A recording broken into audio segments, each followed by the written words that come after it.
Are you considering getting a bearded dragon, or perhaps you've already got one and aren't sure how long it's going to be around?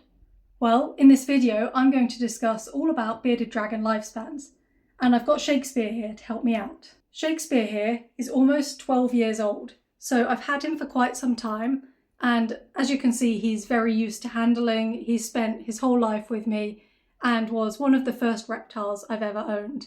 I've had him since he was a few weeks old, which means that for almost 12 years, I've had him in my house and I've been looking after him and making sure he's okay. So he's quite an old man now, but he's still going strong.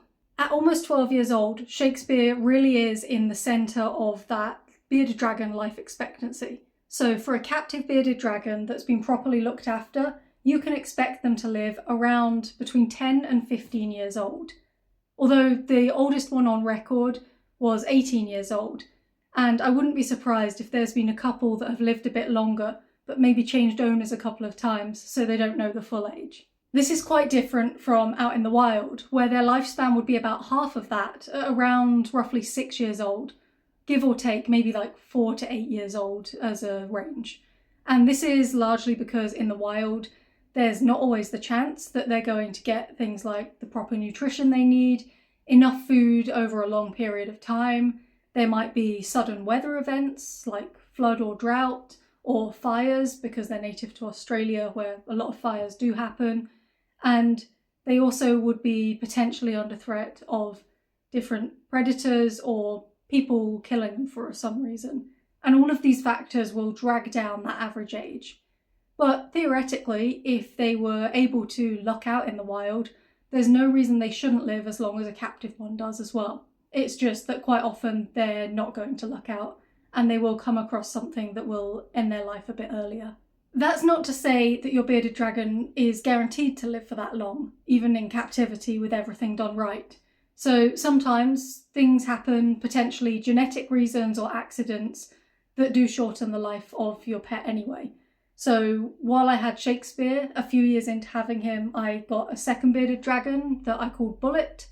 And Bullet lived with me. She lived to about 3 years old when I found her deceased. And the most likely suspect is just a random either heart attack or stroke or something like that ended up with her wedged on her back and she passed away. So in a case like that, they don't live to the average age and there's not really much you can do about it except hope that you luck out on that sort of genetic or accident lottery.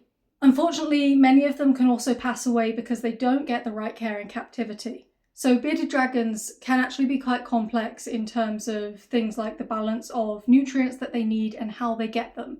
So one big thing that can kill them is a lack of proper UVB over their lifespan. And this type of light is what really helps them process certain vitamins within their diet and ensures particularly that their bones are really strong. So if they don't get enough UVB, they get a thing called MBD, which is metabolic bone disease.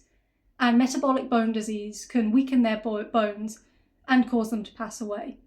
So you would be able to detect this on an X-ray, or in severe cases, you could actually physically see it. And I've actually had Shakespeare X-rayed recently because he's getting old. I went to get him to a health check with the vet.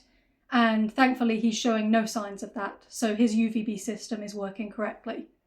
However, when I was sort of, I suppose, just before a teenager, we actually rescued a bearded dragon as a family who was suffering from quite severe metabolic bone disease. You could see it in her shape and how she moved around, and she didn't live much longer, and that was purely as a result of the disease progressing too far. And all you could really do in that instance is make them comfortable.